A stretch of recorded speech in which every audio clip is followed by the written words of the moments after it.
Hello, I'm Joe Follansbee. I'm the author of a science fiction series of books that asks how we will live on an Earth changed by a warming climate. The series is called Tales from a Warming Planet. Book 3 is titled City of Ice and Dreams.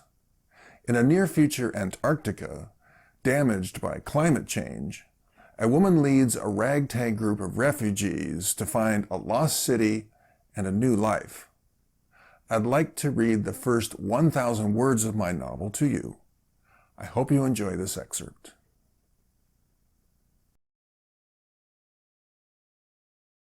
City of Ice and Dreams by J.G. Follansbee. Chapter 1.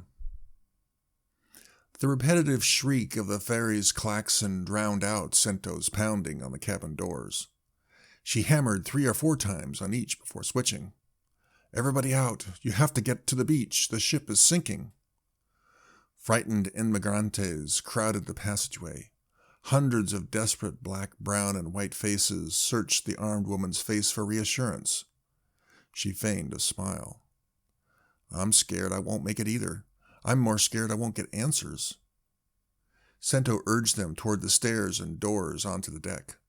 A freezing Antarctic wind tinged with spray greeted them. There weren't enough life vests.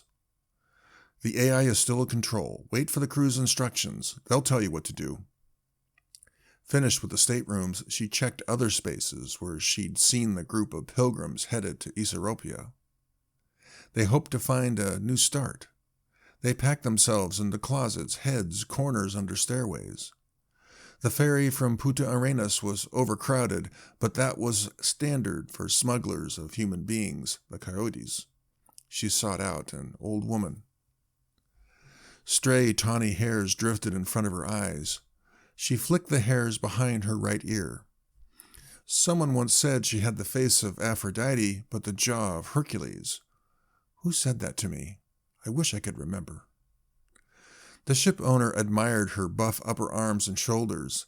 He hired her as security for the trip from Chile to Nordenskjöld. He gave her a flak jacket. He compared the trip to rowing across a pond. She bought a pistol to protect herself. The engine room was flooding. Sento found the woman. She was a disidentified. Like ghosts, the disidentified inhabited a place between society's light and dark. They were living husks, legal non-entities, socially dead, without names, with all data about their existence expunged from every database and document that might have stored facts and figures about their lives. "We have to go. We're taking on water." "Go away." The voice was muffled behind a gauzy cloth. Sento's eyes lingered on the tulip-shaped welt on the woman's forehead. The flowers signaled an environmental crime of the worst kind. The bony growth warned the public to ignore the marked woman or face sanction.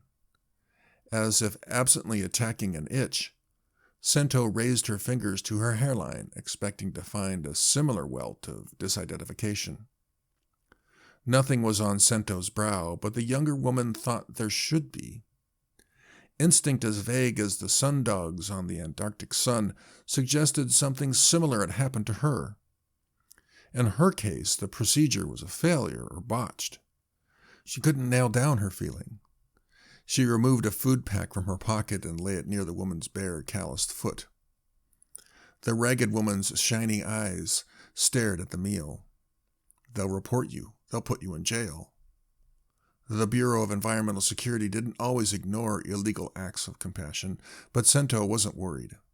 "I don't think there's any Bessies on this rust bucket. Come on, we have to leave." "You have a beautiful heart. A little water, maybe?" Sento handed the woman a sealed bulb of fresh water. When they first met, Sento wanted to ask about the crime, but the woman wouldn't know. Dissing, invented a century ago as a response to public outcries against capital punishment, not only erased all official traces of life, but the latest practices permanently damaged parts of the brain that held memory important to identity. The woman probably didn't know her real name. Her memory was an empty shell, excised like a painting from its frame.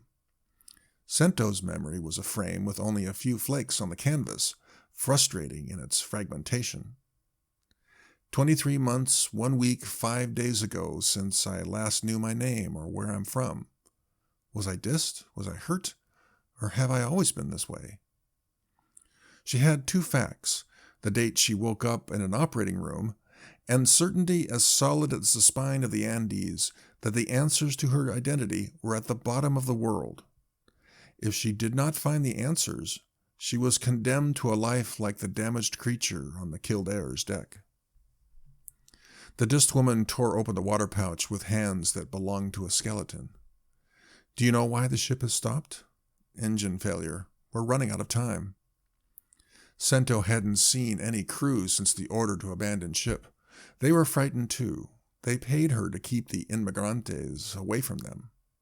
That didn't mean let them die, as far as Sento was concerned. Please, you'll drown. She reached out to the woman's greasy clothes, but the elder shrank away. Immigrants peered out a nearby porthole, terror in their faces. One screamed. A motorboat sped away from the ferry toward the beach below the hamlet of Nordenskjöld, a kilometer or 2 away. Sento recognized the captain and cursed him. She protected the old woman from the building chaos. We have to go now. Isso. Koi Nahim, one of the pilgrims, 11 or 12 years old, dropped to his haunches near Sento and the woman, his mop of black, curly hair in need of a comb. Come to Isaropia, both of you.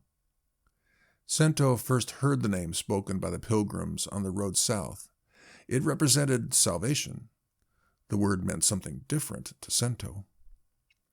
At least he pronounces it correctly, the woman said. Sento wondered if she was once a teacher. Idiots say ISO. The elder dropped the gauze cloth, which hid sores on her lips, to bite into the food pack. Isn't that right, boy? It's the way moronic dreamers talk about Isaropia. She said the first syllable like the E in equal. ISO, the youth nodded to add emphasis. It doesn't exist.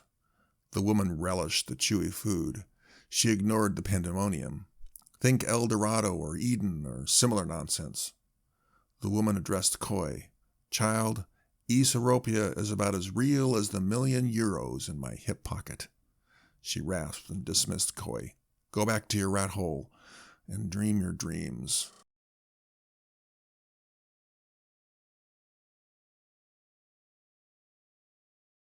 Thanks for listening to the first 1,000 words of my novel, City of Ice and Dreams, Book 3 of my series, Tales from a Warming Planet.